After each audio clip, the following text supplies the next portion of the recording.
Bonjour à tous, si vous ne vivez pas dans une grotte, vous savez sans doute que la majorité de nos informations transitent par des câbles sous-marins. Actuellement, il existe plus de 400 câbles sous-marins pour une longueur totale de 1,2 million de kilomètres. Ces câbles sont regroupés dans des bâtiments comme celui-ci, qui permettent de redistribuer les informations lorsque vous stockez des gens sur Facebook ou encore que vous regardez vos meilleurs TikTok. Mais au-delà de ça, ces câbles sont donc des nids à information et sont donc d'un enjeu stratégique pour les États. Et si vous commencez à me connaître, vous savez que tout cela va poser des problèmes.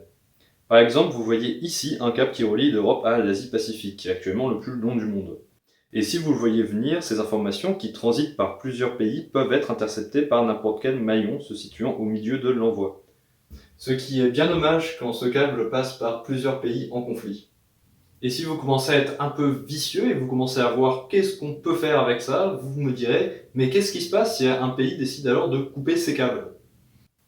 Eh bien, c'est assez simple. Vous pouvez dire adieu à vos données en ligne, à TikTok, Instagram ou alors Facebook et à beaucoup d'entreprises, car comme pour beaucoup de choses, on dépend des serveurs américains. Mais enfin, t'en fais pas, il y a des dispositions qui sont mises en place pour protéger ces câbles, comme des patrouilles qui vérifient si les câbles vont bien.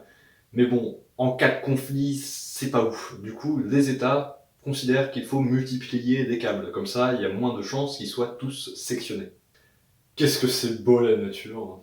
En 2020, Google et Orange ont posé un câble sous-marin entre les États-Unis et la France. On pourra faire transiter des données sans passer par des câbles étatiques. Mais comme pour les États, les GAFAM, les grosses entreprises, sont obligées de respecter elles aussi la neutralité du net et sont soumises à certaines contraintes. Mais bon, comme pour les États, celles-ci sont difficiles à voir si elles sont bien appliquées. Donc si tout ça vous fait peur, faites attention à ce que vous postez en ligne et si vous n'en avez malgré tout rien à faire et que vous retournez directement sur Instagram, n'hésitez pas à rajouter ma page.